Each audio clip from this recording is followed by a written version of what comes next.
안녕하세요, 독일가시입니다. 3월 중순이 되니 베란다 식물들도 활기를 되찾기 시작합니다. 오늘은 오랜만에 저희 집 베란다 식물들 근황을 알려드리려고 해요.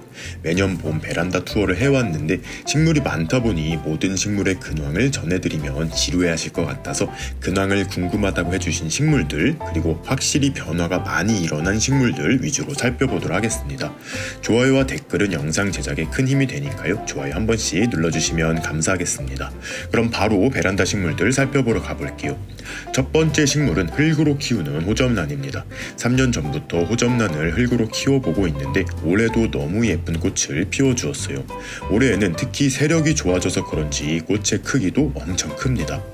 호접란을 흙으로 키워보니 장점도 있고 단점도 있었는데 그 부분은 잘 정리해서 단독 영상으로 자세하게 설명드리도록 하겠습니다. 그리고 2군 호접란들도 하나둘 개화하기 시작하는데 이 친구들의 모습도 열심히 기록 중이에요. 봄이 가기 전 이 호접란들의 모습도 예쁘게 전해드리도록 하겠습니다. 다음은 몬스테라들입니다. 한동안 몬스테라에 신경을 잘 못 써주다 보니 상태들이 많이 안 좋아졌었어요. 그래서 작년에 분갈이를 한 번씩 싹 해줬는데 지금은 다시 엄청 예뻐진 모습을 보여주고 있습니다. 베란다에서 천장에 닿을 때까지 키웠던 제 1호 몬스테라 알보의 새끼예요. 2년 전 너무 커져서 마디마디 잘라 번식을 했었는데 그중 가장 예쁜 개체만 남겨서 계속 키워오고 있습니다. 지금은 잎의 무늬가 예쁘게 발현이 잘 되고 있는데 언젠가는 또 하얀 고스트 잎으로 변할 수 있거든요. 그때가 되기 전까지 예쁜 모습으로 잘 키워보려고 합니다. 몬스테라 알보 대신 제가 요즘 많이 추천하고 있는 크림 몬스테라예요. 1년 전 거의 죽어가던 개체였는데 상한 잎과 뿌리를 제거하고 작은 화분에 심어 키웠는데 이제야 몬스테라 본연의 멋을 뽐내고 있습니다. 새 잎이 나올 때마다 크기가 점점 더 커지고 있어요. 줄기가 화분 밖으로 자라나오고 거기서 자라나온 기근도 보입니다.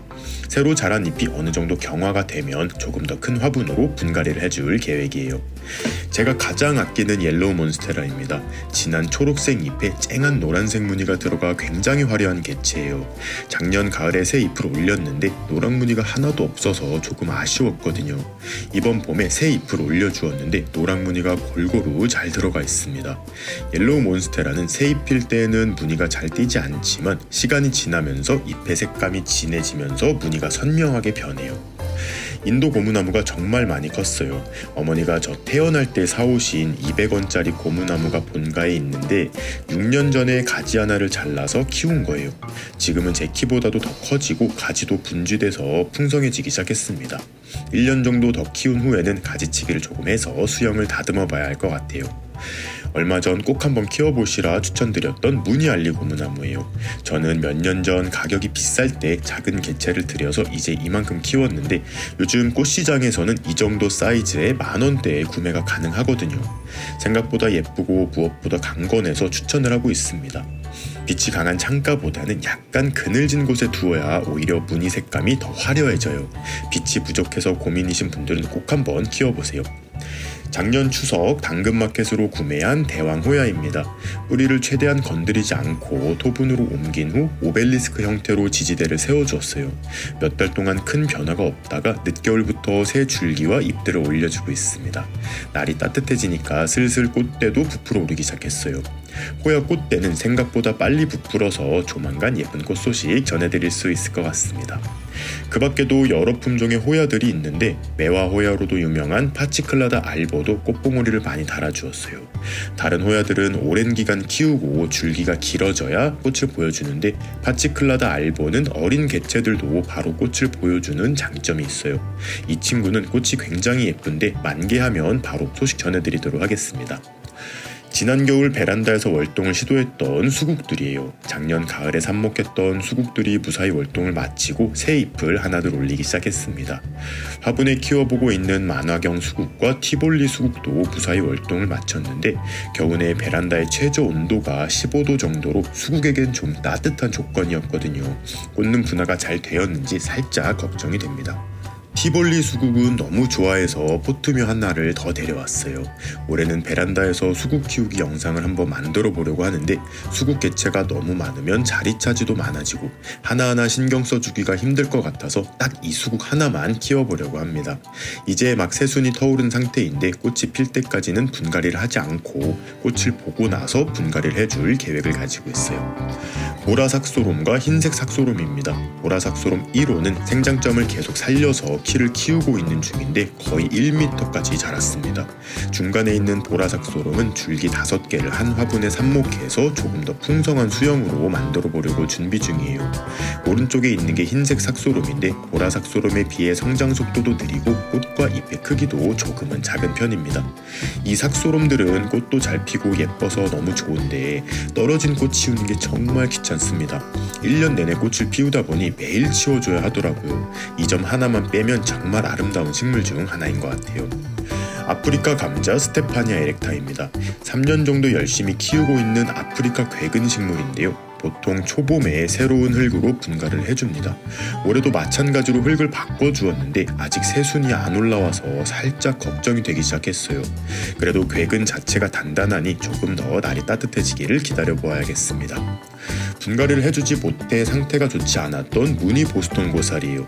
심지어 작년에 완전 삭발을 해주고 나서 풍성해지지가 않아 고민이 많았는데 지난달 퇴비와 상토를 섞어서 복토를 해주었더니 이렇게 건강해지기 시작했습니다.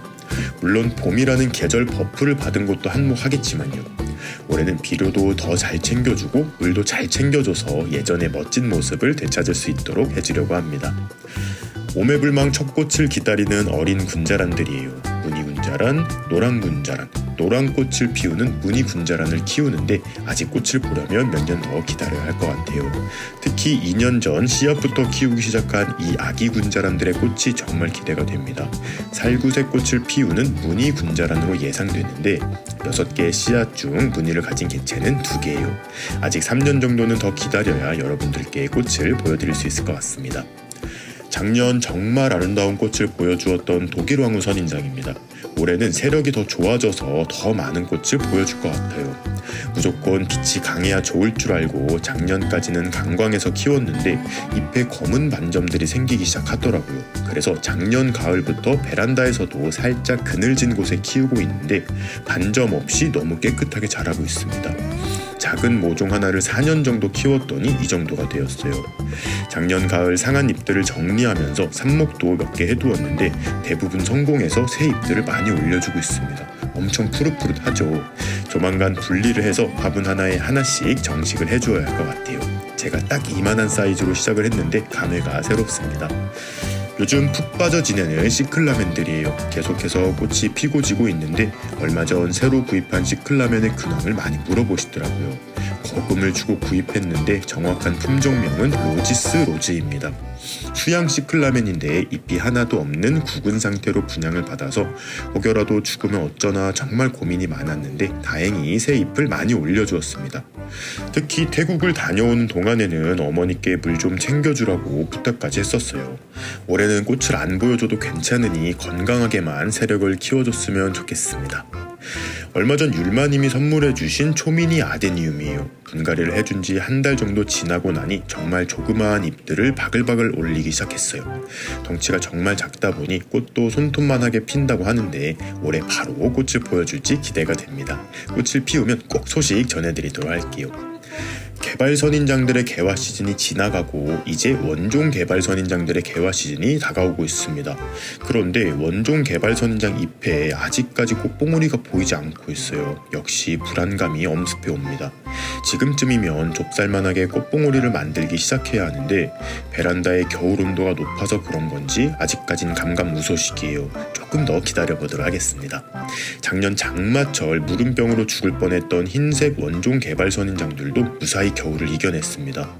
물론 모두 살아남은 건 아니고 몇몇 개체는 고사했는데 이 흰색 꽃을 피우는 원종 개발 선인장 자체가 엄청 약하다고 해요. 그래서 농가에서도 더 이상 재배를 하지 않는다고 하는데 올해는 세력을 좀 많이 키워줬으면 좋겠습니다. 여름을 나기가 정말 힘든 식물들 중 하나예요. 초미니 바이올렛 큐피드 주엘은 난리가 났습니다. 작년 잎꽂이를 해두었던 새끼들이 모두 성장을 해서 하나둘 꽃까지 피우기 시작했어요. 이제 날도 어느 정도 따뜻해졌으니 포기가 많은 개체들은 포기 나누기도 해주고 무리가 많이 자란 애들은 분갈이도 해주어야 할 것 같아요. 날이 추울 때는 잎에 무늬가 잘 나타나지 않다가 봄이 되니까 금빛 무늬가 선명하게 보이기 시작했습니다. 지금보다 화분 개수가 훨씬 많아질 것 같은데 너무 번식을 잘해도 안 좋은 것 같아요. 러브체인도 봄이 오니 갑자기 폭풍 성장하기 시작했어요. 리스 지지대에 감아 키우고 있는 러브체인의 경우 화분 밖으로 줄기들이 넘쳐 흐르기 시작했고 1호 러브체인도 줄기가 점점 길어지더니 땅 위로 뻗은 줄기들이 많이 보입니다. 신기한 점은 물을 줄 때마다 바닥에 물이 고이는데 딱 그 부분에 알뿌리가 많이 생성이 되었어요. 큰 것은 콩알보다도 큰데 올해는 이 콩알들을 수확해서 한번 심어보려고 합니다. 작년 마디 하나하나 잘라 삽목을 해둔 화분도 있는데 성장이 굉장히 느려요.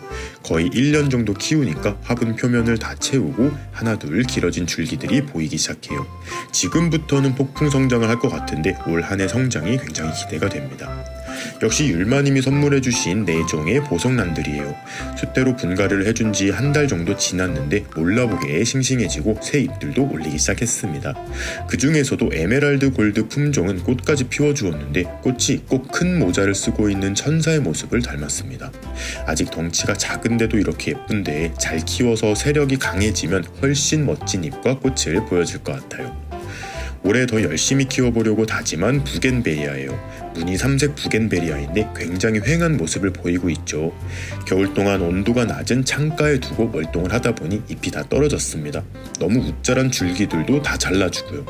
물도 한 달 동안 단수했다가 지난주부터 다시 주기 시작했습니다. 옆에는 흰색과 분홍색이 섞인 예쁜 꽃을 피우는 부겐베리아인데 역시 가지치기를 해주고 물을 한참 말렸다가 다시 주기 시작했어요. 이제 슬슬 새 잎들을 올려주기 시작하는데 추운 겨울 동안 단수도 잘 시켰으니 바로 멋진 꽃을 많이 보여줄 것으로 예상합니다. 천사의 눈물도 몰라보게 풍성해졌어요. 2,000원짜리 포트묘를 3개월 정도 키웠더니 이런 모습이 되었습니다. 토분에 심고 화분거리에 올려두고 키우고 있어요. 항시 저면관수로 키우고 있는데 너무 잘 크고 있습니다. 올해 1월부터 이 천사의 눈물로 재미있는 실험 영상을 만들어 오고 있는데 조만간 완성이 될 것 같아요. 조금만 기다려주세요. 보라색소름 꽃봉오리가 여기에도 떨어져 있습니다. 아디안텀은 아직은 고전 중인 것 같아요. 베란다에서 항시 저면관수로 키우고 있는데 아직은 풍성한 모습은 아니에요. 다행히 봄이 오니까 새 잎들이 많이 올라오기 시작했습니다. 아디안텀 중에 잎이 길게 자라는 코다텀 품종이 있는데 신기한 장면이 목격되었어요. 줄기 끝에 뭔가가 생겨서 살펴봤는데 이게 새끼더라고요. 길게 자란 잎줄기 끝에 새끼를 쳐서 멀리 퍼져나가는 습성을 가진 것 같아요. 조금 더 커지면 흙 위에 올려두고 번식을 시도해보도록 하겠습니다. 작년 가을 짧게 소개를 했었던 나비수국이에요. 겨우내 계속 꽃을 피워주었는데 오늘 봄을 맞아 가지치기를 싹 해주었습니다. 이 나비수국도 외목대로 키우면 정말 멋지더라고요. 저도 열심히 외목대로 키우고 있는데 이 나비수국은 새 줄기 끝에 대부분 꽃을 맺습니다. 그래서 완전히 일자로 뻗은 외목대 수영은 불가능하고 옆에서 자라나온 줄기를 위로 유도해서 수영을 잡아가야 해요. 지금 키가 1m 20cm 정도 커졌는데 이제 슬슬 윗부분을 풍성하게 만드는 작업을 시작해도 될 것 같습니다. 벌레잡이 제비꽃들도 꽃을 피우기 시작했어요. 그런데 어떤 화분은 꽃을 피우고 있고 어떤 화분은 꽃이 없죠. 이 에셀리아나는 겨우내 실내 식물등 아래에서 키운 거예요. 잎이 정말 통통하고 빼곡하게 자라서 귀여운 느낌이 있습니다. 하지만 이 벌레잡이 제비꽃도 겨울에 어느 정도 추위를 겪어야 꽃을 피우는 것 같아요. 짱짱하게 자란 대신 꽃을 피우지 않고 있습니다. 반면 옆에 있는 에셀리아나는 꽃이 정말 많이 피었어요.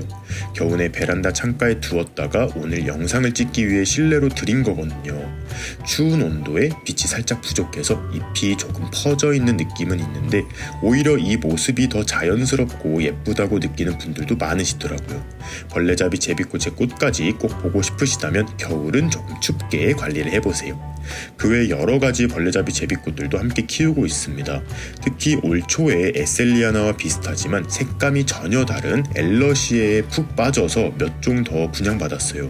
에셀리아나만큼 덩치는 작은데 잎이 뾰족뾰족해서 더 예뻐 보입니다. 특히 작년 2월 분양받은 엘러시에 로트레드 폼이 지금은 5촉으로 늘었는데 색감과 모양이 너무 예뻐서 에셀리아나처럼 밭대기로 키우고 싶어졌어요. 2달 전 잎들을 뜯어서 수태 위에 올려두었는데 애기들이 많이 탄생했습니다. 참 얼마 전 쇼츠 영상에 잠깐 소개했던 벌레잡이 제비꽃이 있어요. 프리뮬리 플로라 로즈인데 이 품종만 특이하게 물에 잠기게끔 키우고 있는데 몇몇 분들이 다른 벌레잡이 제비꽃도 물에 푹 잠기게 키워야 하는 것으로 오해를 하고 계셔서 정확하게 알려드립니다. 프리뮬리 플로라 로즈 딱 이 품종만 수경으로 키우는 거예요. 진천 온실에서 키우던 파키라 밀키웨이도 집으로 데려왔습니다. 태국에서 만났던 대품의 밀키웨이를 보고 한눈에 반해서 맨날 보고 싶어서 집으로 데려왔어요. 살짝 방치를 해서 잎이 많이 떨어진 상태인데 몇 달 잘 관리해서 예쁜 잎이 많아지면 또 소식 전해드리도록 할게요. 토막 행운목도 폭풍 성장 중입니다. 2달 전 뿌리 하나가 나오기 시작하더니 지금은 사방에서 새뿌리가 자라고 있어요. 뿌리가 자라나오기 시작하면서 상해 가던 잎들 사이사이에 큰 잎들이 자라나오고 있습니다. 조금 더 수경으로 키워서 뿌리를 받은 후에 흙으로 옮겨줘야겠어요. 토막 행운목은 나무가 잘린 형국이라 집에 좋은 기운을 차단할 수 있다고 하는데 새 줄기를 잘 키워서 물기를 위로 틀어주면 오히려 더 좋은 기운이 들어올 거라고 믿고 있습니다. 마지막 식물은 제주 애기모람과 그 가족들입니다. 벌써 이 리빙박스에 제주 애기모람을 키운 지 1년이 훨씬 넘어가고 있어요. 너무너무 풍성해져서 봄에는 줄기들을 많이 속간해 주어야 할 것 같습니다. 대부분의 줄기를 잘랐던 2호 리빙박스 속 제주 애기모람도 많이 풍성해졌어요. 더하여 새 식구가 된 왕모람과 무늬 왕모람도 새 잎들을 올리기 시작했습니다. 다양한 모람 식구들이 풍성하게 리빙박스를 채우면 이 역시 굉장히 멋있을 것 같아요. 2달 정도 지나면 훨씬 풍성해질 것 같습니다. 오늘 이렇게 큰 변화를 보이고 있는 식물들 한 번씩 살펴보았습니다. 혹시 오늘 영상에 등장하지 않아 서운한 식물이 있다면 댓글로 꼭 알려주세요. 다음 투어 영상 때 꼭 보여드리도록 하겠습니다. 봄이 완연해지고 또 멋진 모습으로 변한 식물들이 생기면 소식 들고 찾아오도록 할게요. 그럼 오늘도 재밌게 보셨거나 도움이 되셨다면 구독과 좋아요 그리고 알림 버튼까지 눌러주시면 감사하겠습니다. 뿅.